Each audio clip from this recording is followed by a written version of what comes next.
नमस्ते, प्रणाम। मैं हूं आपकी वंदना और स्वागत करती हूं अपनी यूट्यूब चैनल में आप सभी का। तो फ्रेंड, हम लोग एक प्यारा सा शादी विवाह का समधी गारी गीत लेके आई हूं। कैसे लगेगा कमेंट बॉक्स में जरूर बताना। चाहे जब गरिया हुआ, चाहे जब गरिया हुआ, ये गारी गीत चाहे जब गरिया हुआ।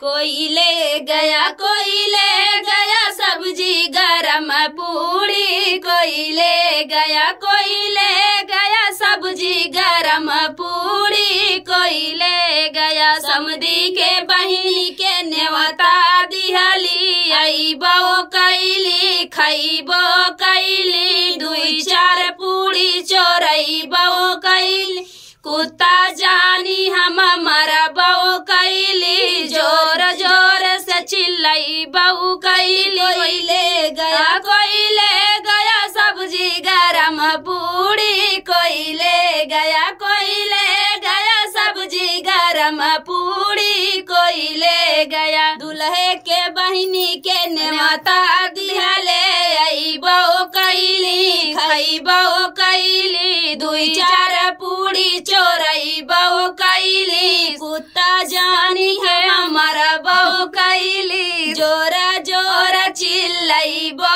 कैली। कोई ले गया सब्जी गरम पूड़ी, कोई ले गया सब्जी गरम पूड़ी, कोई ले गया अगुआ के बहिनी के नेवता दिहली, अइबो कैली खइबो कैली, दुई चार पूड़ी चोरइबो कैली, कुत्ता जानी हम मरबो कैली, जोरा जोरा चिल्लइबो कैली। कोई ले गया सब्जी गरम पूड़ी, कोई ले गया सब्जी गरम पूड़ी, कोई ले गया जेठवा के बहिनी के नेवता दिहली, अइबो कैली खइबो कैली, दुई चार पूड़ी चोरइबो कैली, कुत्ता जानी हम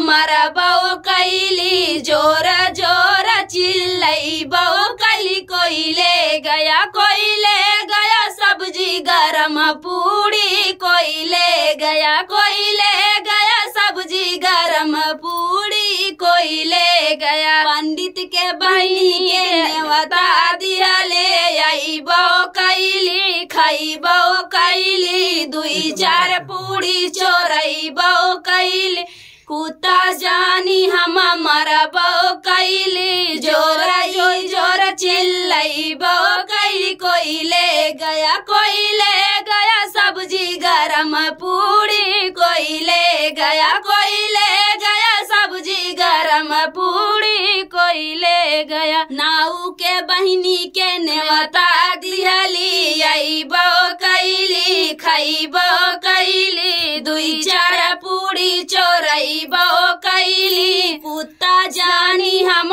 मरबो कैली, जोर चिल्लइबो कैली। कोई ले गया सब्जी गरम पूड़ी, कोई ले गया सब्जी गरम पूड़ी, कोई ले गया बरतिहन के बहिनी के नेवता दिहली, अइबो कैली खइबो कैली, दुई चार पूड़ी चोरइबो कैली, कुत्ता जानी हम मरबो कैली, जोर जोर चिल्लइबो कैली। कोई ले गया सब्जी गरम पूड़ी, कोई ले गया सब्जी गरम पूड़ी, कोई ले गया।